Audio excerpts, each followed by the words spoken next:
ശരിക്കും പൈസ വന്നുകൊണ്ടിരിക്കുന്ന വീടായിരുന്നു. പക്ഷെ അതിൽ കുറെ തടസ്സങ്ങളൊക്കെ നമ്മൾ നേരിടേണ്ടി വന്നിരിക്കും. അത് തൊഴിലിനെയും ബാധിച്ചു, നമ്മുടെ സമ്പത്തിനെയും ബാധിച്ചു. അങ്ങനെ പലതരത്തിലുള്ള ബുദ്ധിമുട്ടുകൾ നമ്മുടെ ജീവിതത്തിൽ ഉണ്ടാക്കി എന്ന് പറയുന്ന ഒരുപാട് ആൾക്കാരുണ്ട്. ചൈനീസ് വാസ്തുകലയായ ഫെങ് ഷൂയ് പ്രകാരം ഓരോ 20 വർഷങ്ങൾ കൂടുമ്പോഴും പ്രകൃതിക്കൊരു മാറ്റം ഉണ്ടാവുമെന്നാണ് ഫെങ് ഷൂയിൽ പറയുന്നത്. അപ്പോൾ ഓരോ 20 വർഷങ്ങളും ഓരോ കാലഘട്ടങ്ങളായിട്ടാണ് ഫെങ് ഷൂയിൽ കണക്കാക്കുന്നത്. 1984 മുതൽ 2004 വരെയുള്ള ഒരു 20 കൊല്ലം, അത് പീരീഡ് 7 എന്ന് പറയുന്ന ഒരു കാലഘട്ടമായിരുന്നു. 1985 ഇവർ വീട് വെച്ച് താമസമാക്കിയെന്ന് കരുതുക.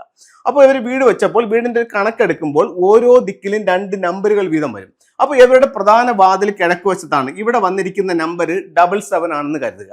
അപ്പോൾ ഇവർ വീട് വെച്ച് താമസമാക്കി തുടങ്ങി ആ സമയം മുതൽ ഇവരുടെ ജീവിതത്തിലേക്ക് ശരിക്കും പൈസകൾ വരികയും ഇവർ എന്തിനെടുത്താലും എല്ലാം ഭയങ്കര പ്രോസ്പെരിറ്റി അവരുടെ ലൈഫിലേക്ക് കൊണ്ടുവരികയാണ്. 2004 ആകുമ്പോൾ ഇവരുടെ ഈ പ്രോസ്പെരിറ്റി നിൽക്കും.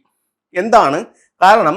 1984 മുതൽ 2004 വരെയുള്ള ഒരു 20 കൊല്ലം പീരീഡ് 7ന്റെ കാലഘട്ടമായിരുന്നു. 85 വീട് വെച്ച് അവരെ സംബന്ധിച്ചിടത്തോളം 2004 വരെ ഒരുപാട് സൗഭാഗ്യങ്ങൾ അവരുടെ ജീവിതത്തിലേക്ക് കൊണ്ടുവന്നു.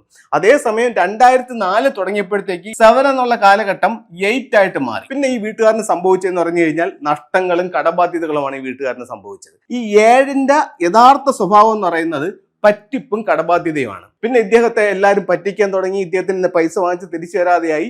അങ്ങനെ പലതരത്തിലുള്ള സാമ്പത്തിക പ്രശ്നങ്ങളും ഇദ്ദേഹത്തിനുണ്ടായി. അവസാനം ഇദ്ദേഹം വലിയ കടബാധ്യതയിലേക്ക് പോയി. അപ്പൊ ആ കാലഘട്ടം കഴിഞ്ഞപ്പോൾ ഉണ്ടായതാണ്. വീടിനെങ്ങും ഒരു മാറ്റവും വരുത്തിയിട്ടില്ല. ഇദ്ദേഹം ഈ ടൈം വെച്ച വീട് തന്നെ അതേ ഇത് തന്നെയാണ്, ഒന്നുപോലും മാറ്റിയിട്ടില്ല. പക്ഷെ ഈ കാലഘട്ടം കഴിഞ്ഞപ്പോൾ ഇദ്ദേഹം ക്ഷയിക്കാൻ തുടങ്ങി. 2004 മുതൽ 2024 വരെ പീരീഡ് 8 ആയിരുന്നു. 8 ആയപ്പോഴത്തേക്ക് പറഞ്ഞാൽ ഇപ്പോൾ ഒരു വേറൊരു വീടിനെ സംബന്ധിച്ചിടത്തോളം അവരുടെ പ്രധാന വാതിൽ ഡബിൾ 8 ആണ് നിൽക്കുന്നത് വെച്ചാൽ വടക്കാണ് അവരുടെ പ്രധാന വാതിൽ. അവിടെ ഡബിൾ 8 ആണ് നിൽക്കുന്നത്. അപ്പൊ ഇദ്ദേഹത്തെ സംബന്ധിച്ചിടത്തോളം 2004 മുതൽ 2024 ഇദ്ദേഹം വീട് വെച്ചാക്കുന്നത് 2010 കരുതുക. 2010 തൊട്ട് 2024 ജനുവരി വരെ ഇദ്ദേഹത്തിന് ശരിക്ക് വെൽത്തും എല്ലാം ഉണ്ടായി. പക്ഷേ ഈ 2024 ഫെബ്രുവരി തുടങ്ങിയപ്പോൾ, അതാണ് നമ്മൾ പറഞ്ഞു വന്ന സബ്ജക്റ്റും, ഫെബ്രുവരി തുടങ്ങിയപ്പോൾ ഇദ്ദേഹത്തിന് അതുവരെ നിലനിന്നിരുന്ന ആ ഒരു ഗുണം കുറയാൻ തുടങ്ങി. കുറഞ്ഞിട്ട് ഇദ്ദേഹം കുറേ പ്രശ്നങ്ങളെ ഫേസ് ചെയ്യാൻ തുടങ്ങി. അതിന്റെ കാരണം എന്താണെന്ന് വെച്ച് കഴിഞ്ഞാൽ ഇദ്ദേഹത്തിന്റെ വാതിലിൽ നിന്നിരുന്ന ഡബിൾ 8 എന്ന് പറയുന്ന 8 ആ ഒരു ടൈം വിട്ടിട്ട് ഇപ്പം 2024 മുതൽ 2044 വരെയുള്ള കാലഘട്ടത്തിൽ പീരീഡ് 9 ആണ്. ഇപ്പൊ പ്രോസ്പെരിറ്റി സ്റ്റാർ ഏതാണ്? 9 ആണ്. അതായത് 8ന്റെ പീരീഡും വിട്ടു. ഇപ്പൊ ഇതാണ് ഒന്നും സ്ഥിരതയല്ല എന്ന് ഫെങ് ഷൂയിൽ പറയുന്നത്. ഓരോ 20 വർഷങ്ങൾ കൂടുമ്പോഴത്തേക്കും ആ സ്റ്റാറുകളുടെ സ്വഭാവങ്ങളും അതിന്റെ ദിക്കുകളുടെ സ്വഭാവങ്ങളും മാറിക്കൊണ്ടേയിരിക്കും. അപ്പോൾ പലർക്കും ഇപ്പൊ വന്നിരിക്കുന്ന ഒരു പ്രശ്നം എന്ന് പറഞ്ഞു കഴിഞ്ഞാൽ നിങ്ങളുടെ വാതിലിലോ നിങ്ങളുടെ ബെഡ്റൂമിലോ ഉണ്ടായിരുന്ന ഒരു പ്രോസ്പെരിറ്റി ഉള്ള സ്റ്റാർ ആ ടൈം വിട്ട് അതിന്റെ പ്രോസ്പെരിറ്റി കുറഞ്ഞു. അത് നിങ്ങളുടെ ജീവിതത്തെ ബാധിക്കാൻ തുടങ്ങി. അപ്പൊ ഇതിന് നമുക്ക് എന്താ ചെയ്യേണ്ടതെന്ന് വെച്ച് കഴിഞ്ഞാൽ നല്ലൊരു ഫെങ് ഷൂയ് കൺസൾട്ടന്റിനെ കാണിച്ചുകൊണ്ട് നിങ്ങളുടെ വീടിന്റെ ഫ്ലൈയിങ് സ്റ്റാർ കണക്കെടുക്കുക. ഓരോ ദിക്കിലും വന്നിരിക്കുന്ന നക്ഷത്രങ്ങളെ അനലൈസ് ചെയ്യുക. അതിനനുസരിച്ചിട്ടുള്ള റെമഡികൾ ചെയ്യുക. ഇതിപ്പോ നിങ്ങളുടെ ഈ ദിക്കിൽ ഇവിടെ ഒരു പ്രോസ്പെരിറ്റി കുറവുള്ള നക്ഷത്രം ഉണ്ടെങ്കിലും മറ്റേതെങ്കിലും ഒരു ദിക്കിൽ ഒരു നല്ല നക്ഷത്രം ഒരു പക്ഷെ കണ്ടെന്നിരിക്കും. ഉദാഹരണത്തിന് പറയുകയാണെന്നുണ്ടെങ്കിൽ ഒരു എക്സാമ്പിൾ ആണ് ഞാൻ പറയുന്നത്. ഒരു 7-9 കോമ്പിനേഷൻ നിങ്ങളുടെ നോർത്ത് ഈസ്റ്റിൽ ഉണ്ടെങ്കിൽ ഈ നോർത്ത് ഈസ്റ്റിനെ നിങ്ങൾക്ക് ആക്ടിവേഷൻ ചെയ്ത് കഴിഞ്ഞാൽ ഈ പറയപ്പെടുന്ന വെൽത്ത് അവിടെ വീണ്ടും ഉണ്ടാവും.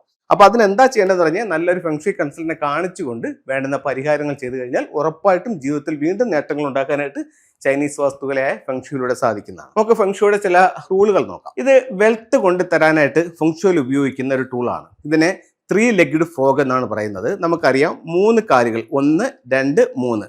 ചുണ്ടിൽ ഒരു ചൈനീസ് കോയിനും കൊണ്ട് എല്ലാ സൗഭാഗ്യങ്ങളുമായിട്ട് ഒരു സമ്പത്തിന്റെ തവള നമ്മുടെ വീടിനുള്ളിലേക്ക് വരുന്ന രീതിയിൽ ഇത് നമുക്ക് ഒരു ഓഫീസിൽ വെക്കാം, ഒരു ഷോപ്പിൽ വെക്കാം, ഒരു വീടുകളിലും വെക്കാം. മെയിൻ ഡോറിൽ നിന്നും വീടിനുള്ളിലേക്ക് കടന്നു വരുന്ന രീതിയിൽ ഇതിനെ വെക്കണമെന്ന് മാത്രം. പലരും വിളിച്ചു ചോദിക്കുന്ന ഒരു ചോദ്യമുണ്ട്, സാർ എനിക്കൊരു ഫെങ് ഷൂയ് പ്രോഡക്റ്റ് വെക്കണമെന്ന് ആഗ്രഹമുണ്ട്, ഞാൻ ഏത് ടൂൾ വെക്കട്ടെ എന്ന് ചോദിക്കുന്നുണ്ട്. നിങ്ങൾക്ക് ആദ്യമായിട്ടൊരു ടൂൾ വീട്ടിൽ വെക്കാനായിട്ട് നിങ്ങൾ ആഗ്രഹിക്കുന്നുണ്ടെങ്കിൽ ഇത്തരത്തിലുള്ള ഒരു ട്രാവലിംഗ് ബുദ്ധി നിങ്ങൾക്ക് വാങ്ങിച്ച് വീട്ടിൽ വെക്കാം. ഇത് 2 ഡയറക്ഷനിൽ വെക്കാം. ഒന്നുകിൽ മെയിൻ ഡോറിൽ നിന്നും വീടിനുള്ളിലേക്ക് കടന്നു വരുന്ന രീതിയിൽ ഇതിനൊരു സ്റ്റാൻഡ് ചെയ്തിട്ട് വെക്കാം. നമ്മുടെ ഒരു ഐ ലെവലിലാണ് ഇതിനെ വെക്കേണ്ടത്. അതല്ലെങ്കിൽ മെയിൻ ഡോറിൽ നിന്ന് നോക്കുമ്പോൾ കാണുന്ന രീതിയിലും എന്നാൽ കറക്റ്റ് ഇതിന്റെ പാദം വാതിലിലേക്ക് പോകുന്ന അല്ലാത്തതുമായിട്ടുള്ള ഒരു ഡയറക്ഷനിൽ വെക്കാം. ഫേസ് വാതിലിലോട്ട് വരുന്നതുകൊണ്ട് കുഴപ്പമില്ല. അതേസമയം പിന്നെ ഇതിന്റെ പാദങ്ങൾ വാതിലിലോട്ട് പോകാതെ ഇതിനൊന്ന് വെക്കുന്നത് ഏറ്റവും നല്ലതായിരിക്കും.